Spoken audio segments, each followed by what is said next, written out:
Pernahkah kalian berpikir seberapa murah harga sebuah nyawa saat kita sedang benar-benar putus asa? Coba kalian bayangkan, kalian ditawari pekerjaan yang kelihatannya sepele, sangat mudah, tapi bayarannya 10 kali lipat dari gaji normal kalian. Apakah kalian akan langsung menerimanya? Atau kalian akan curiga? Coba tulis di kolom komentar di bawah. Seberapa jauh kalian berani mengambil risiko demi uang saat keluarga kalian sedang diambang kematian? Malam ini, siapkan mental kalian. Tarik selimut rapat-rapat karena aku akan membawa kalian ke sebuah malam yang mengubah hidup seorang perempuan bernama Rina selamanya. Sebuah malam di mana logika manusia dihancurkan oleh kenyataan yang tidak kasat mata. Rina, usianya baru 27 tahun. Dia seorang guru les privat biasa. Tapi hidupnya, sedang berada di titik paling rendah yang bisa kalian bayangkan. Ibunya terbaring lemah di ruang ICU rumah sakit, menunggu jadwal operasi yang biayanya mencapai puluhan juta rupiah. Pihak administrasi terus menagih. Tabungan Rina sudah benar-benar nol. Hatinya hancur. Hancur, berkeping-keping setiap kali melihat selang yang menempel di tubuh kurus ibunya.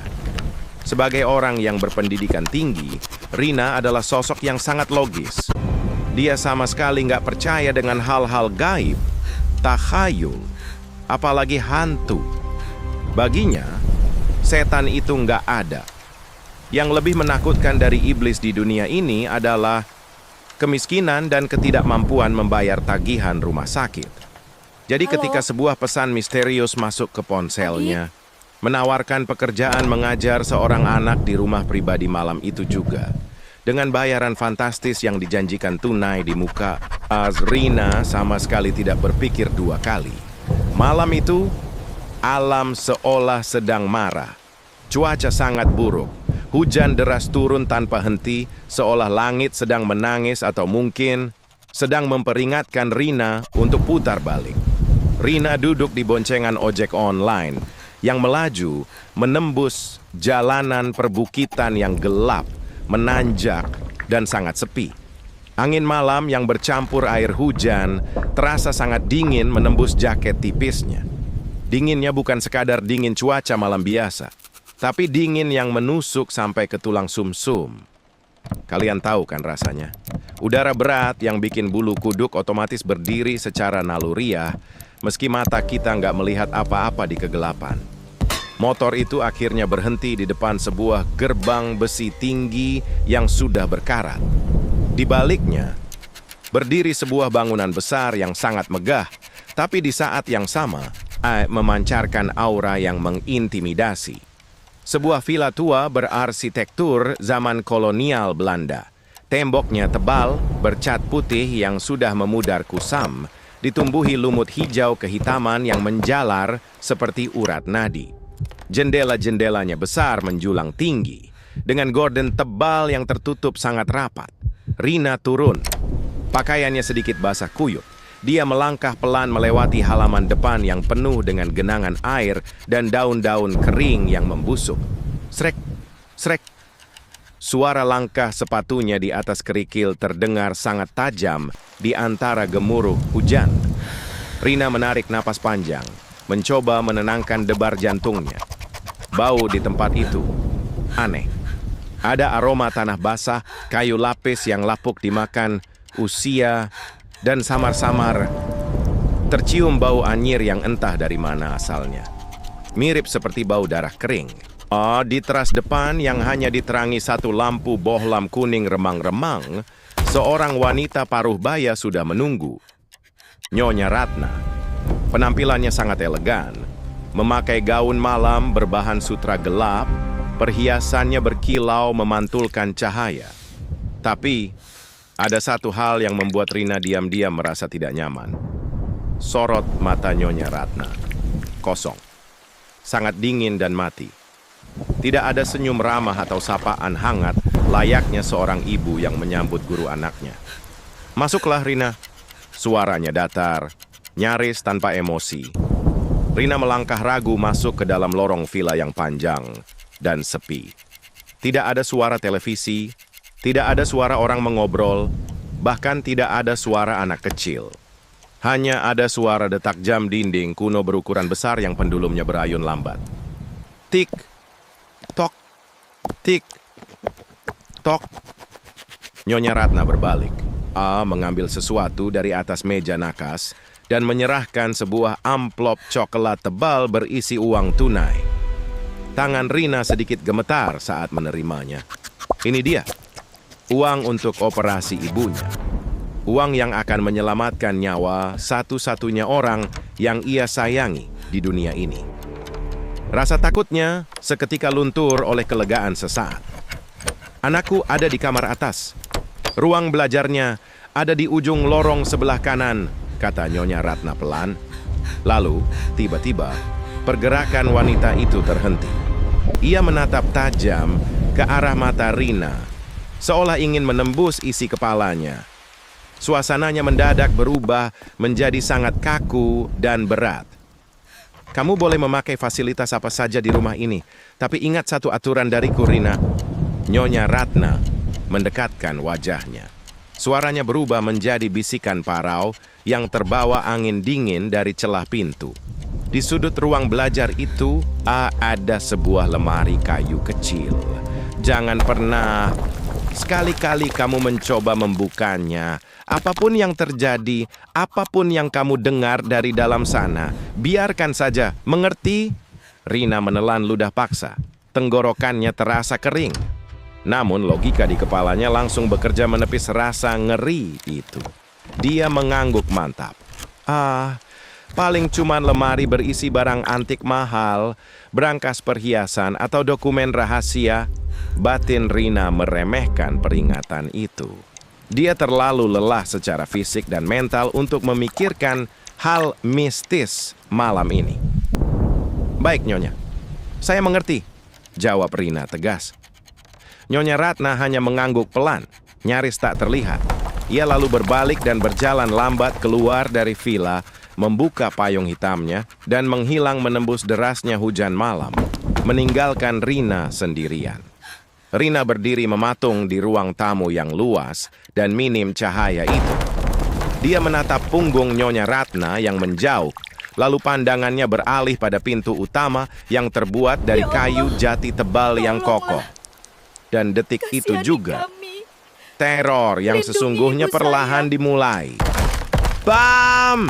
Pintu utama itu tiba-tiba ditutup rapat oleh Nyonya Ratna dari luar dengan bantingan keras. Klek! Klek! Suara anak kunci diputar. 2 kali.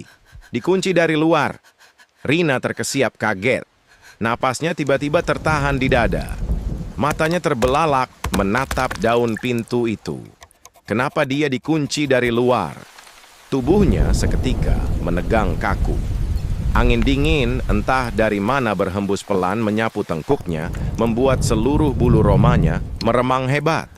Hujan di luar semakin menderu gila-gilaan, disusul suara guntur yang memekakkan telinga, membuat lampu gantung di atasnya berkedip sejenak. Dalam keheningan yang sangat mencekam, setelah suara guntur itu mereda, Rina menahan napasnya. Telinganya menangkap sesuatu. Sebuah suara yang sangat halus, tapi terdengar begitu jelas di tengah sunyinya rumah besar peninggalan Belanda itu. Suara itu turun menelusuri tangga, berasal dari lantai atas. Tepatnya, dari arah ruang belajar. Krek, krek, krek. Itu bukan suara tikus yang berlari. Bukan juga suara kayu tua yang bergeser karena angin. Suara itu ritmis, sangat basah. Itu seperti suara gigi-gigi kecil yang sangat tajam sedang mengunyah sesuatu yang keras dengan sangat rakus. Dan Rina tahu persis, suara itu berasal dari balik pintu lemari kayu kecil yang baru saja dilarang untuk disentuhnya. Kalian ingat suara tadi? Suara kunyahan misterius dari lantai atas? Rina masih berdiri mematung di depan pintu utama yang baru saja dikunci dari luar. Jantungnya berdebar, dek, dek, dek, membentur tulang rusuknya dengan keras. Akal sehatnya dengan cepat berusaha mencari pembenaran untuk menekan kepanikannya sendiri. Mungkin Nyonya Ratna mengunci pintu demi keamananku.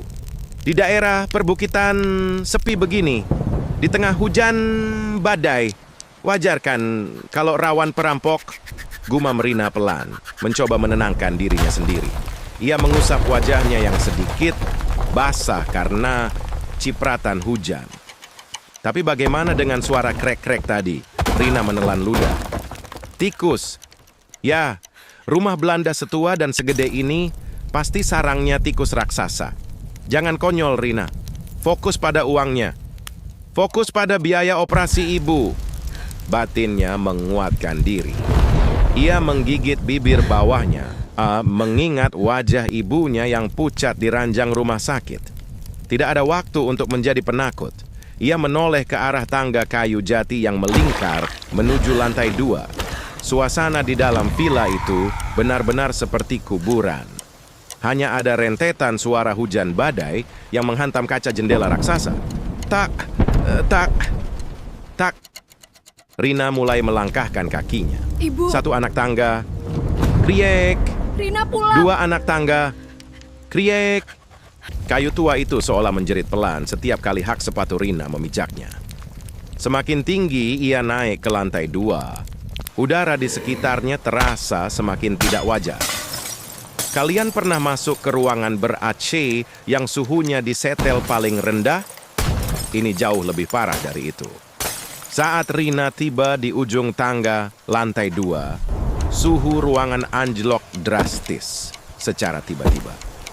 Udara dinginnya menembus jaket, merayap masuk ke pori-pori kulitnya. Begitu dinginnya, sampai-sampai ketika Rina membuang napas, keluar kepulan asap putih tipis dari mulutnya. Bulu kuduk di leher belakangnya berdiri kaku. Lingkungan di sekitarnya berubah. Lorong lantai 2 itu panjang, temaram, dan bau. Bau anyir darah yang tadi di bawah hanya tercium samar-samar, kini menusuk hidungnya dengan sangat tajam. Rina sampai harus menutup hidung dan mulutnya dengan telapak tangan. Baunya sangat menjijikkan, campuran antara amis darah ikan yang dibiarkan membusuk berhari-hari, tanah kuburan yang basah, dan bau karat besi. Halo, adik, kamu di mana? Kakak guru les barumu sudah datang, panggil Rina dengan suara yang sedikit bergetar. Suaranya bergema di lorong kosong itu, memantul ke dinding-dinding pucat yang dipenuhi lukisan kuno, lalu mati begitu saja ditelan keheningan. Tidak ada jawaban. Hening. Sangat sepi sampai-sampai Rina bisa mendengar suara napasnya sendiri yang memburu. Ia berjalan perlahan menuju ujung lorong sebelah kanan, persis seperti instruksi Nyonya Ratna. Pintu kayunya sedikit terbuka. Rina mendorongnya pelan dengan ujung jari. Ngik! Engsel pintu menjerit panjang menembus sunyi. Rina melangkah masuk ke ruang belajar itu. Ruangannya cukup luas. Diisi meja belajar kayu klasik, rak buku penuh debu, dan sebuah sofa tunggal bergaya Eropa. Tapi tidak ada siapa-siapa di sana. Anak yang seharusnya ia ajar sama sekali tidak terlihat batang hidungnya. Apakah anak itu tertidur di kamar sebelah? Rina meletakkan tas kainnya di atas meja belajar. Saat itulah sudut matanya menangkap sesuatu di pojok ruangan yang paling gelap. Sebuah lemari kayu kecil. Lemari yang dilarang keras untuk disentuh oleh Nyonya Ratna. Lemari itu ukurannya tidak lebih besar dari sangkar burung. Terbuat dari kayu hitam legam dengan ukiran kuno yang aneh, seolah menggambarkan wajah-wajah makhluk yang sedang menyeringai kesakitan. Ada sebuah gembok besi kuno yang menggantung mengunci pintunya. Rina berjalan mendekat, seolah kakinya bergerak sendiri ditarik oleh rasa penasaran. Langkahnya sangat pelan.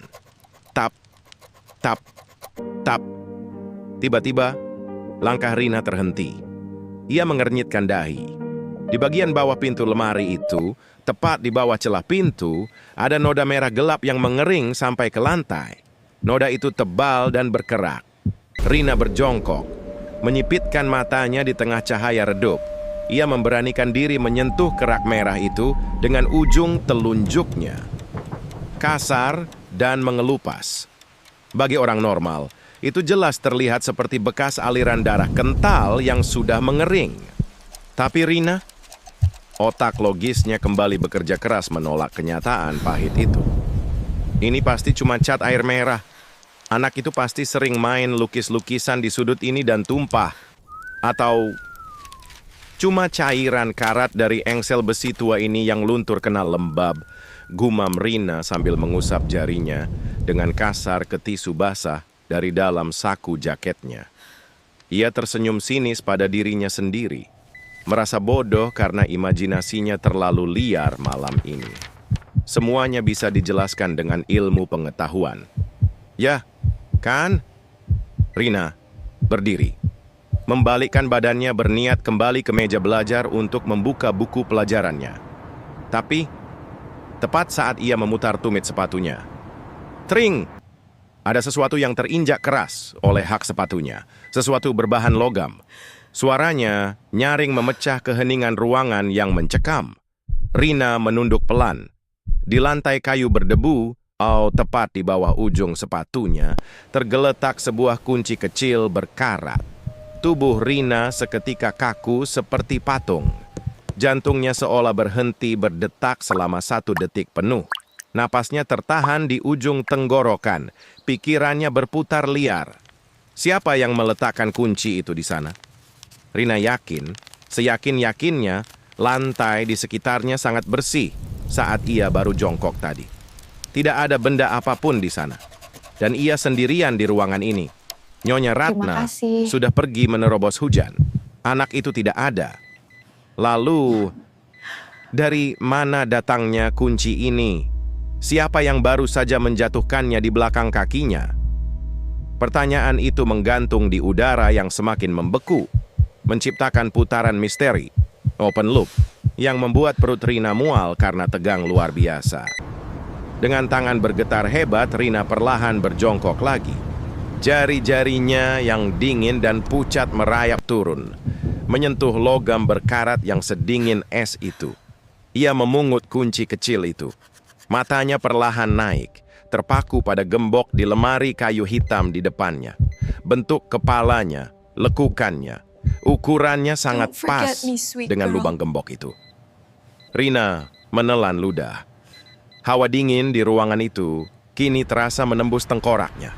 Ia berniat memasukkan kunci itu ke dalam tasnya, mundur, dan berpura-pura tidak pernah melihatnya.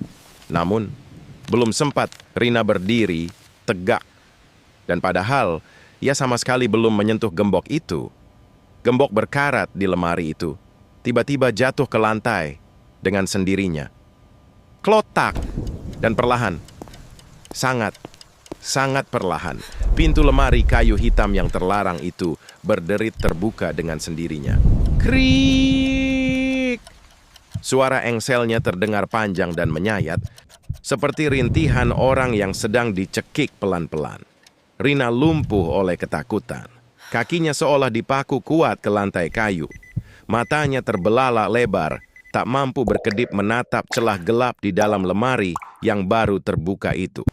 Bau anyir darah seketika meledak keluar dari dalam sana, menampar wajah Rina dengan keras. Dari dalam kegelapan pekat lemari kecil itu, 2 buah titik merah menyala muncul. Sepasang mata kecil semerah darah segar, sedang menatap tajam, tak berkedip, lurus ke arah wajah Rina. Kalian pernah nggak berada di situasi di mana tubuh kalian teriak, "Lari!" Tapi otak kalian malah memaksa bilang, "Coba lihat lebih dekat." Itulah yang terjadi pada Rina malam itu. Jantung Rina rasanya mau copot. Deg, deg, deg. Suara, detaknya, bahkan terdengar sampai ke telinganya sendiri. Matanya terkunci pada 2 titik merah menyala di dalam lemari gelap itu. Bau anyir darah seketika menguat, mencekik paru-parunya. Tapi lagi-lagi, logikanya yang keras kepala berontak. Itu pasti pantulan cahaya. Atau mungkin mainan anak kecil yang dikasih lampu LED, bisik Rina dalam hati. mencoba menipu rasa takutnya sendiri. Dengan tangan yang bergetar hebat, ia merogoh saku jaketnya. Mengeluarkan ponsel, menyalakan senter. Cahaya putih terang perlahan menyapu isi lemari kayu hitam itu. Dan apa yang dilihat Rina malam itu adalah sesuatu yang menghancurkan semua keyakinannya tentang logika. Bukan mainan, bukan robot. Di sana, duduk bersila di atas kain beledu yang sudah kusam, ada sebuah benda. Atau, lebih tepatnya, sebuah makhluk. Orang Indonesia menyebutnya jenglot. Kalian bisa bayangkan, tubuhnya sangat kecil, mungkin hanya seukuran botol air mineral, tapi bentuknya sangat menyerupai manusia yang dikeringkan. Kulitnya berwarna coklat gelap, mengerut dan menempel ketat pada tulang-tulangnya seperti mumi. Rambutnya hitam legam, kaku, dan menjuntai sangat panjang sampai menutupi lantai lemari. Kukunya panjang, hitam, dan melengkung tajam. Dan yang paling membuat darah Rina berdesir, mulut makhluk itu sedikit terbuka, memamerkan sepasang taring kecil yang runcing dan agak kekuningan. Taring itu terlihat basah. Rina mual. Perutnya bergejolak hebat. Rasa jijik dan ngeri bercampur jadi satu. Tiba-tiba ia teringat larangan keras Nyonya Ratna. Jangan pernah mencoba membukanya. Rina refleks melangkah mundur. Ia ingin lari dari ruangan itu. Detik itu juga. Tapi, karena panik dan kakinya yang sudah lemas tak bertulang, dan ujung sepatu Rina tersandung kaki meja belajar yang berat. Tubuh Rina oleng ke depan dengan keras. Secara refleks tangannya terulur ke depan untuk menahan tubuhnya agar tidak jatuh. Dan nahasnya, tangannya bertumpu kuat pada pinggiran pintu lemari kayu yang sudah lapuk itu. Krak! Kayu hitam itu patah. Rina menjerit tertahan. Rasa perih yang amat sangat tiba-tiba menyengat telapak tangannya. Sebuah serpihan kayu yang panjang dan runcing menancap dalam, menyayat kulitnya. Darah segar berwarna merah terang langsung mengucur deras dari tangannya. Waktu seolah melambat malam itu. Rina menarik tangannya yang gemetar. Ia menatap tetesan darahnya sendiri. Tes. Satu tetes darah kental jatuh, melayang di udara, dan mendarat tepat di wajah makhluk mengerikan itu. Mengalir lurus ke arah mulutnya yang bertaring. Dan disinilah hal yang membuat kewarasan Rina benar-benar runtuh. Darah itu tidak menetes ke kain.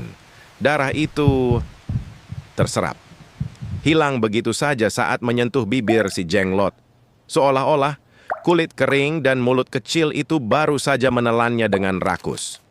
Rina bahkan bisa bersumpah di bawah cahaya senter ponselnya, ia melihat rahang boneka mumi itu bergerak sedikit, mengecap rasa darahnya. Napas Rina tertahan, matanya memerah, berkaca-kaca. Rasa perih di tangannya kini sama sekali tidak sebanding dengan teror dan keputusasaan yang meledak di dadanya.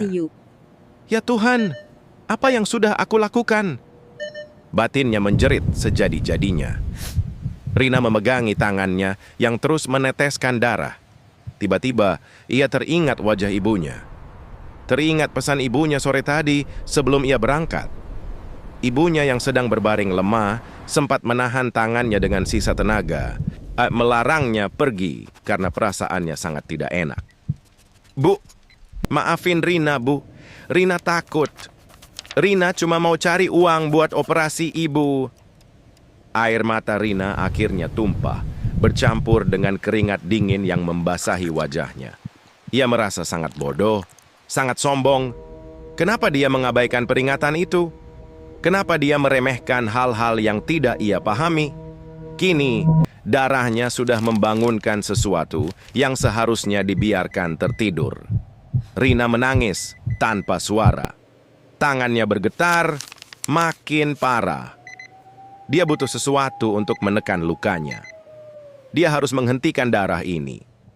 Dengan napas terengah-engah, ia berbalik dengan cepat menuju tasnya di atas meja belajar. Mengobrak-abrik isinya dengan panik, mencari tisu atau sapu tangan, apa saja. Dapat, gumamnya dengan suara parau. Ia meremas gumpalan tisu itu di lukanya. Rina berbalik kembali ke arah lemari, berniat melihat lantai sejenak, lalu lari secepat mungkin ke lantai bawah. Tapi, saat ia mengarahkan senternya kembali ke lemari, matanya melebar sempurna. Napasnya tercekat di tenggorokan. Lemari itu kosong.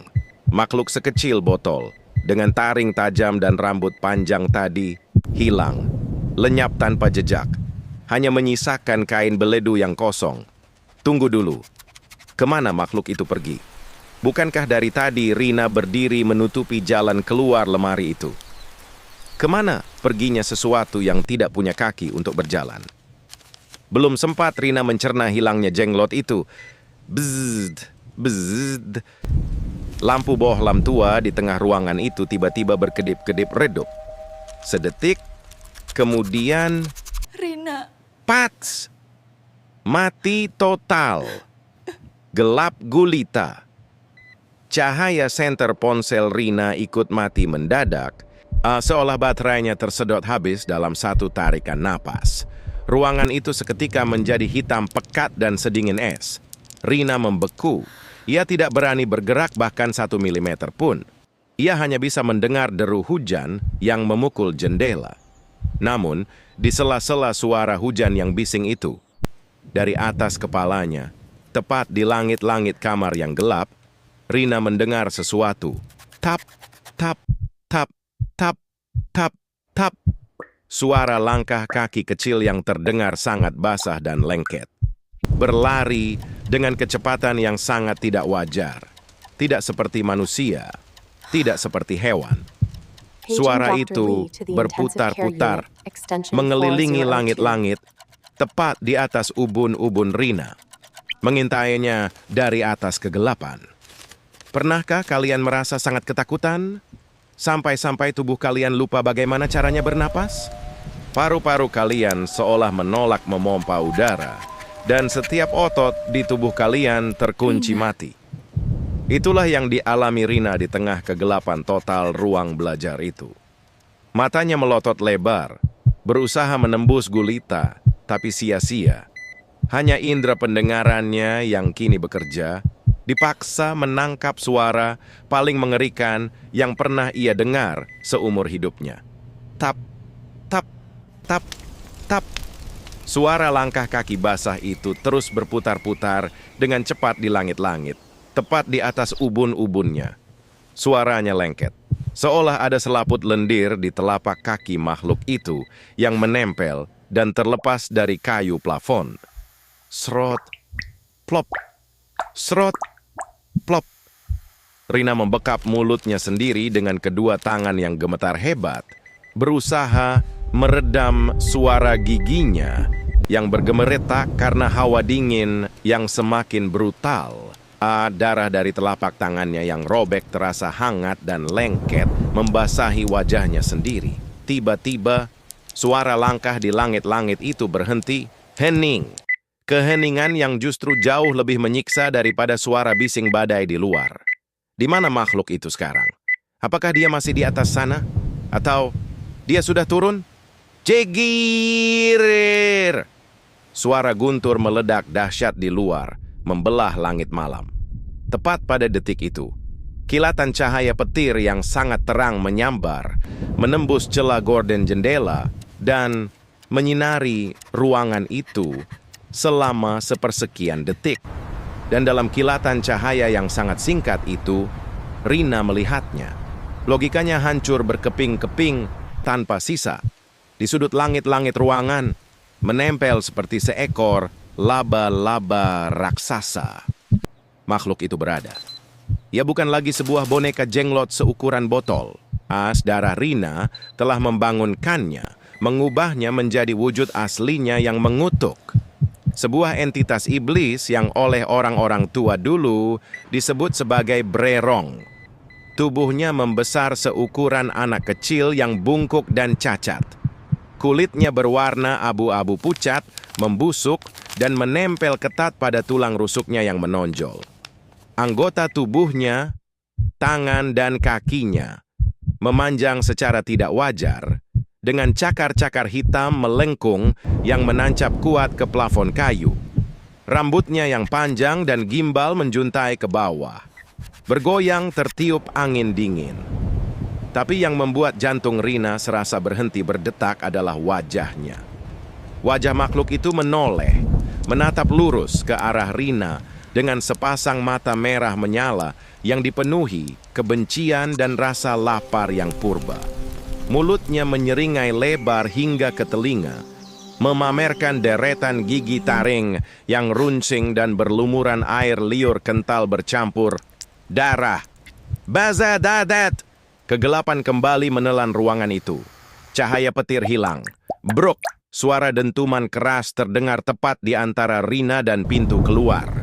Makhluk itu melompat turun dari langit-langit, memotong satu-satunya jalan keluar. Rina tidak bisa lagi berpikir. Insting bertahan hidupnya mengambil alih. Dengan sisa tenaga yang ia miliki, ia merangkak mundur secepat mungkin dalam gelap. Meraba-raba lantai kayu dengan lutut dan tangannya yang berdarah. Ia menabrak sesuatu yang besar dan keras dari kayu. Sebuah lemari pakaian tua bergaya Belanda yang pintunya sedikit terbuka.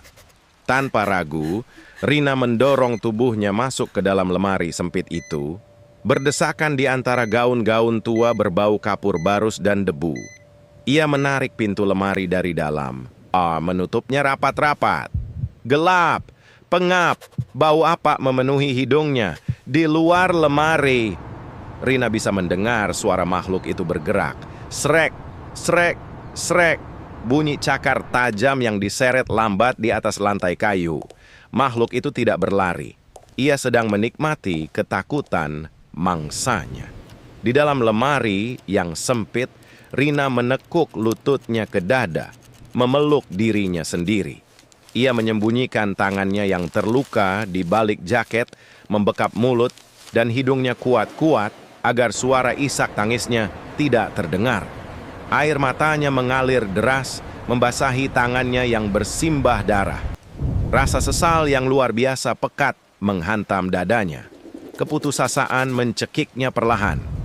"Ibu, maafkan Rina, Bu," jerit batinnya, hancur lebur oleh kenyataan bahwa hidupnya mungkin akan berakhir di lemari tua ini. Kalau Rina mati di sini, di cabik-cabik iblis ini, siapa yang akan menjaga ibu? Siapa yang akan membayar biaya rumah sakit? Ibu akan sendirian. Ibu akan mati perlahan-lahan karena kebodohan Rina. Ya Tuhan, tolong Rina. Rina janji tidak akan pernah lagi menukar keselamatan demi uang. Tolong. Rina menangis. Tanpa suara dalam kegelapan yang mencekik. Ia terjebak. Di luar villa ini terkunci dari luar. Di depannya iblis bererong sedang memburunya. Bagaimana mungkin seorang manusia biasa, seorang guru les yang hanya bersenjata buku catatan, bisa selamat dari cengkeraman makhluk gaib yang haus darah? Ini adalah jalan buntu. Kematian terasa begitu dekat, sedingin es yang menyentuh tengkuknya. Serut, serut. Suara dengusan panjang dan basah terdengar tepat di luar pintu lemari. Makhluk itu mengendus udara. Bau kapur barus mungkin bisa menyamarkan bau tubuh Rina, tapi tidak dengan bau darah segar yang terus menetes dari lukanya. Langkah kaki itu berhenti, tepat di depan pintu lemari tempat Rina bersembunyi. Keheningan kembali terjadi. Sangat sunyi. Rina memejamkan mata erat-erat, berdoa-doa apa saja yang bisa ia ingat. Lalu, bam! Pintu lemari berguncang hebat akibat hantaman dari luar. Rina terlonjak mundur, punggungnya menghantam bagian belakang lemari. Krak! Suara kayu jati tebal yang hancur berkeping-keping memekakkan telinga. pintu lemari di depan wajah Rina jebol. Sebuah tangan hitam kurus dengan cakar-cakar panjang yang tajam seperti belati menembus masuk membelah kayu.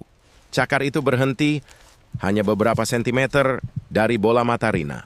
Melalui lubang kayu yang hancur itu, hembusan napas yang sangat dingin, berbau daging busuk dan darah basi, menyapu langsung ke wajah Rina. Cakar hitam yang tajam dan panjang itu berhenti mematung. Hanya berjarak beberapa milimeter dari bola mata Rina. Bau napas yang sangat busuk, campuran antara bangkai tikus dan darah basi, membuat perut Rina bergejolak hebat. Ia memejamkan mata erat-erat, menahan napas, bersiap merasakan daging di wajahnya dirobek paksa. Namun, alih-alih serangan mematikan, tiba-tiba terdengar suara langkah kaki manusia yang sangat santai dari arah luar kamar. Klek! Pintu ruang belajar yang tadinya terkunci rapat dari luar, tiba-tiba terbuka. Cahaya kuning redup dari sebuah lentera minyak menerobos masuk, mengusir sedikit kegelapan. Dan bersamaan dengan cahaya itu, terdengar sebuah suara yang membuat darah Rina seketika membeku jauh lebih dingin daripada teror makhluk di depannya. Bagus sekali. Kamu sudah membangunkannya, Rina. Suara itu, Nyonya Ratna. Rina membuka matanya perlahan. Lewat celah kayu lemari yang hancur, ia melihat Nyonya Ratna berdiri di ambang pintu. Penampilannya masih sangat elegan, tapi kini wajahnya dihiasi senyum seringai yang benar-benar gila. Di tangan kirinya, wanita itu memegang sebuah buku harian tua bersampul kulit yang sudah mengelupas. Anakku, oh, dia sudah mati 10 tahun yang lalu, ucap Nyonya Ratna dengan nada santai. Seolah sedang menceritakan dongeng sebelum tidur, seakan bisa membaca isi kepala Rina yang penuh kebingungan. Nyonya Ratna melemparkan buku harian kusam itu ke lantai, tepat di depan pecahan lemari.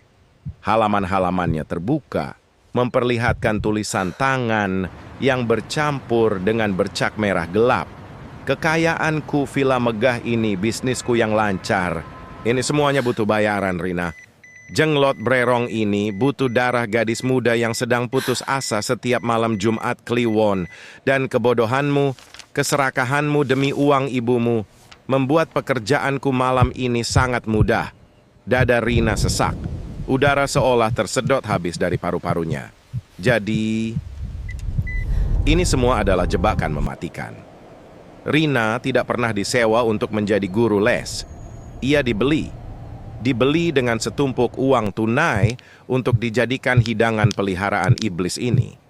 Nyonya Ratna mengangkat tangannya yang dihiasi cincin berlian, menunjuk lurus ke arah Rina yang gemetar hebat di dalam tumpukan baju tua. Habisi dia, Rina. Perintah Nyonya Ratna dingin. Makan sampai habis. Makhluk bungkuk berkulit abu-abu busuk itu menoleh perlahan ke arah Nyonya Ratna. Mata merah menyalanya berkilat liar dalam keremangan cahaya lentera. Napasnya menderu berat. Tapi ada satu hal penting yang Nyonya Ratna lupakan malam itu. Sebuah hukum alam kuno yang pantang dilanggar.